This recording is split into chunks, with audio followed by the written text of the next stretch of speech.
انسان ہی کو اگر آپ لیجئے یا لائف کو لیجئے، وہی ایل کیپیٹل والی لائف، تو اس کا آغاز ایک لائف سیل سے ہوتا ہے جو نیکڈ آئی سے دیکھا بھی نہیں جا سکتا۔ اس قسم کا وہ سیل ہوتا ہے، مائکروسکوپیکلی اسے دیکھا جا سکتا ہے۔ اس سیل کے اندر جیتا جاگتا انسان بننے کے مضمرات ہوتے ہیں، پوٹینشیلٹیز ہوتی ہیں۔ اب اس نقطے سے اس زندگی یا لائف کو مختلف مراحل میں سے گزارتے ہوئے، گردشیں دیتے ہوئے اس مقام تک لے آنا کہ وہ جیتا جاگتا انسان بن جائے، یہ ہے جسے خدا کی ربوبیت کا مظہر کہا جائے گا۔ ہمارے دور میں تھیوری آف ایولیوشن، نظریہ ارتقاء کو سائنس کا مارکا آرا کارنامہ قرار دیا جاتا ہے، اور یہ واقعہ ہے بھی بہت بڑا کارنامہ۔ لیکن آپ یہ سن کر حیران ہوں گے کہ یہ بات ہمارے اس دور میں ایجاد نہیں ہوئی، یوں کہہ لیجئے کہ اس کا انکشاف ہوا، ڈسکور ہوا۔ یہ در حقیقت قرآن کریم میں موجود تھی۔ قرآن کریم کی سورہ السجدہ میں غور کیجئے کہ کس انداز سے اس بات کو کہا گیا ہے۔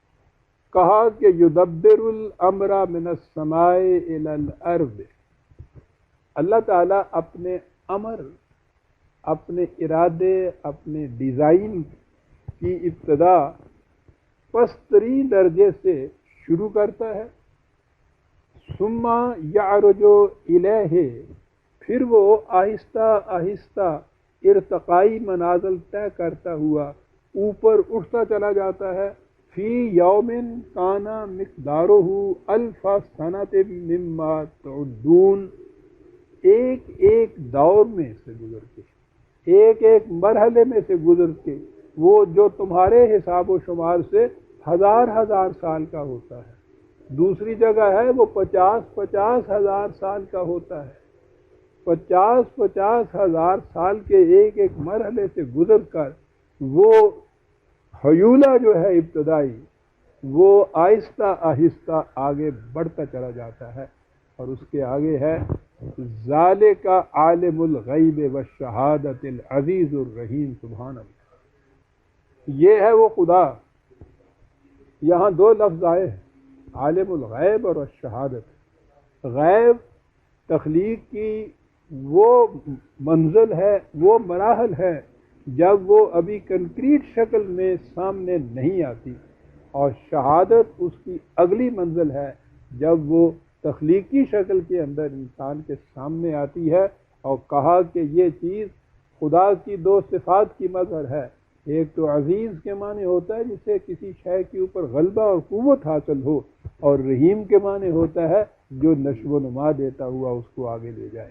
اور اس سے آگے پھر پہلے یہ کلیہ بیان کیا، یہ اصول بیان کیا، اور اس کے بعد پھر ہے کہ الذی احسن کل شیء خلقہ، کہ جس نے ہر شے کو نہایت متناسب اور حسین تری انداز میں اس کی ابتدا کی۔ وبدا خلق الانسان من طین، اور اسی طرح سے انسان کی تخلیق کی ابتدا ایک بے جان مادے سے کی، اور دوسرے مقام پہ ہے کہ اس بے جان مادے میں جب مٹی میں پانی کی آمیزش ہوئی تو پہلا لائف کا جرم یا جرثومہ وجود میں آ گیا، اور وہ پھر اس کے بعد مختلف منازل طے کرتا ہوا اس عالم بشریت کے اندر پہنچا۔ یہ تمام پروسیس جو گزرا ہے، یہ سارا پروسیس یہ خدا کی صفت ربوبیت کی بنا پر ہے۔ اور پھر ربوبیت بھی اس انداز کی کہ یہ نہیں ہے کہ ایک شے جس حالت میں موجود ہے وہ اسی میں موجود ہے اور اسے اسی قسم کا سامان نشو و نما چاہیے۔ وہ کہتا ہے کہ کل یومن ہوا فی شان، ہر شے مختلف مراحل میں سے گزرتی ہے، اور ہر مرحلے میں اس کے لیے مختلف قسم کا سامان نشو و نما چاہیے۔ رحم مادر کے اندر نشو و نما کی اور کیفیت ہوتی ہے، اس کی تفصیل ذرا آگے چل کر آئے گی۔ اس دنیا میں جب وہ پہلا ہی سانس لیتا ہے تو یہاں ہوا کی ضرورت ہوتی ہے، اور اس کے بعد فوراً ہی اس کو پرورش کے لیے جس غذا کی ضرورت ہوتی ہے اس غذا کے چشمے اس کی پیدائش کے ساتھ ہی پھوٹ نکلتے ہیں، اور اس کو وہ غذا ملتی ہے، اور اس انداز سے ملتی ہے کہ یوں یوں یہ بڑھتا چلا جاتا ہے، وہ ماں کا دودھ گاڑھا ہوتا چلا جاتا ہے۔ اگر پہلے دن اس کا دودھ اتنا زیادہ گاڑھا ہو جتنا آخر میں ہوتا ہے تو بچے کا معدہ اسے ہضم نہیں کر سکتا۔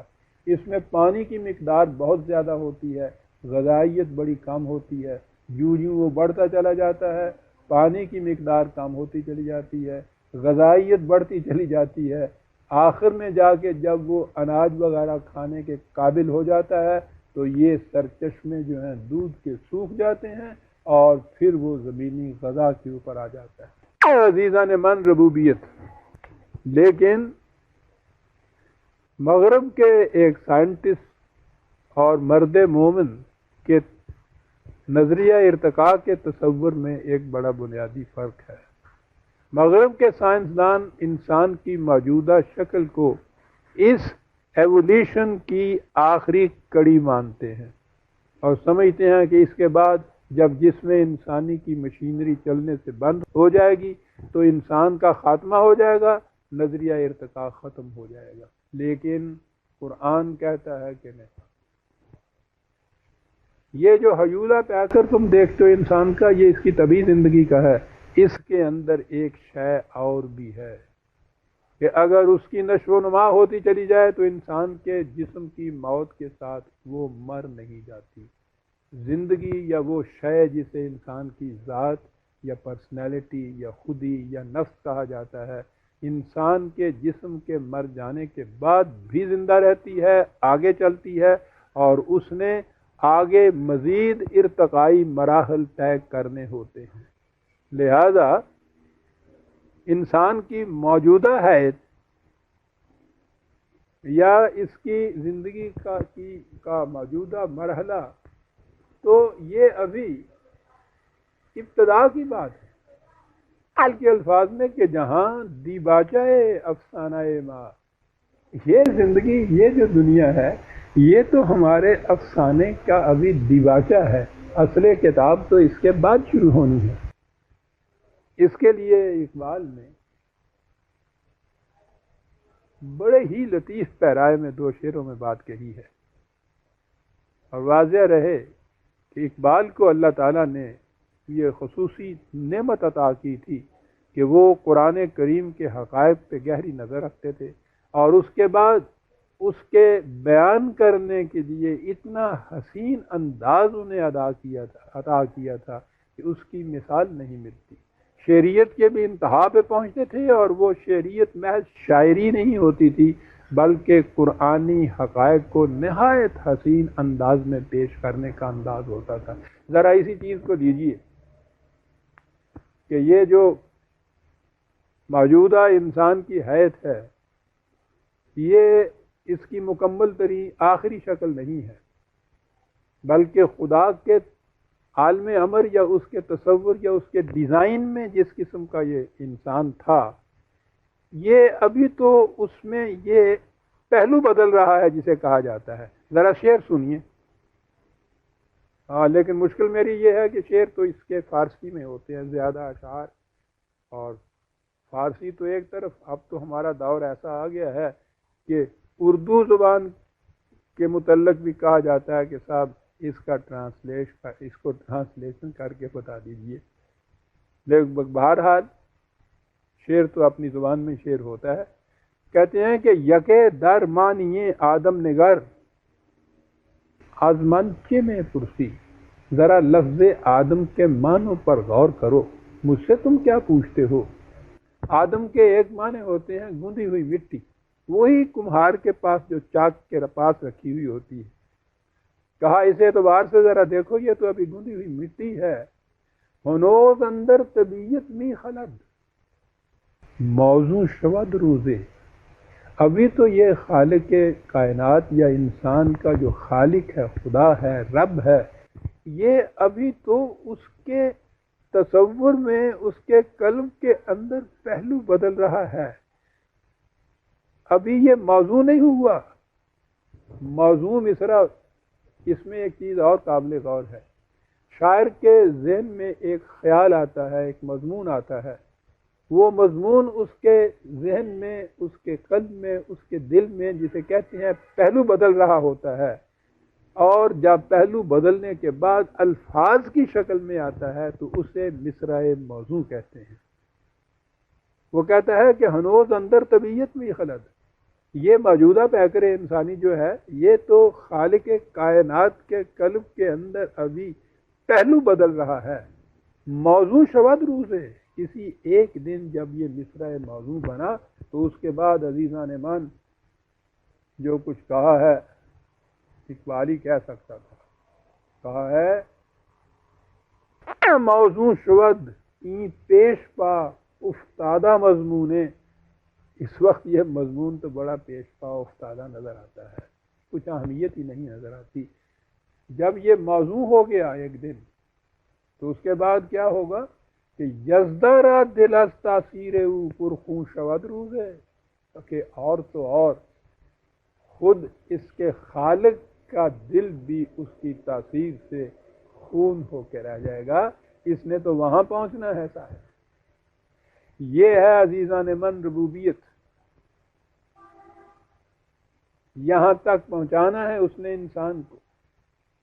اولی جرثومہ حیات سے، لائف سیل سے لے کر پیکر بشریت تک طبعی ارتقاء انسان کے مرحلے میں آ کے اس میں ایک نئی چیز جسے ذات انسانی کہتے ہیں اس کا اضافہ. اس کے جسم کے ختم ہو جانے پر انسانی ذات کی ارتقائی منزلیں طے کرتے ہوا آگے بڑھتے چلے جانا. آگے وہ کہاں بڑھتے چلے جانا ہم اس شعور کی موجودہ سطح پر سے سمجھ بھی نہیں سکتے. اس لیے قرآن نے اس کی زیادہ تفصیل نہیں دی ہے کہ یہ بات وہاں جا کے سمجھ میں آئے گی. لیکن ایک مسلمان کے لیے، ایک مومن کے لیے اس بات پر ایمان نہایت ضروری ہے کہ اس موت کے ساتھ انسان کا خاتمہ نہیں ہو جاتا. انسان کی زندگی آگے بھی چلتی ہے اور اس نے اگلے مراحل بھی طے کرنے ہیں. عزیزان مان، لفظ رب کے اس مفہوم کو سامنے رکھیے اور پھر سوچئے کہ کیا اس کا ترجمہ دنیا کی کسی زبان میں بھی ہو سکتا ہے. انگریزی کا کوئی سے آپ ترجمہ اٹھا لیجئے، اس کے لیے لفظ لارڈ استعمال ہوا ہے. آپ سوچئے کہ کیا لارڈ کا لفظ رب کے مفہوم کو ادا کر دیتا ہے. مفہوم ادا کرنا تو ایک طرف، معاف فرمائیے، وہ تو اس سے کچھ اور الٹ جاتا ہے. رب تو وہ ہے جو اولی نقطہ حیات سے حیات زندگی کو نشو و نما دیتا ہوا اوپر لیے چلے جاتا ہے. اور لارڈ کے اندر تو بات ہی کچھ تسلط کی، تغلب کی، اس چیز کی آ جاتی ہے. اصل یہ ہے کہ ہمارے ہاں یہ تمام اصطلاحات جو انگریزی ترجمے میں استعمال ہوتی ہیں یہ ببلیکل ہیں، بائبل کے الفاظ ہیں، کرسچینٹی کے تصورات ہیں. انہی تصورات کی روح سے ہمارے ہاں ان الفاظ کا انگریزی میں ترجمہ کیا جاتا ہے، خواہ وہ مغرب کے ترجمہ کرنے والے ہوں یا ہمارے ہاں کے کرنے والے، کیونکہ زبان تو ان کے ہاں بھی وہی ہوتی ہے جو مغرب میں استعمال ہوتی ہے. اس لیے جب اس زبان میں ترجمہ کیا جائے گا تو کرسچینٹی کے تصورات تو آ جائیں گے. اللہ کے لیے گاڈ کہا جائے گا تو وہ بات نہیں. فادر کہتے ہیں وہ آپ دیکھیے کہاں بات چلی گئی. رب کے لیے وہ لارڈ کہتے ہیں، خدا کے لیے لارڈ کا تصور یہاں نہیں آئے گا. رب کے تو بات ہی اور ہو جائے گی عزیزان مان. اسی طرح سے ہم آگے چل کے دیکھیں گے کہ یہ قرآن کریم کے جتنے تصورات، یہ کانسیپٹس ہیں، جب بھی ان کو انگریزی زبان کے اندر آپ منتقل کریں گے تو وہ پھول کی پتی کو مسل کے رکھ دیں گے. اس لیے یہ لارڈ نہیں ہے بلکہ یہ تو رب ہے، ربوبیت کی شان کو لیے ہوئے اور ساری کائنات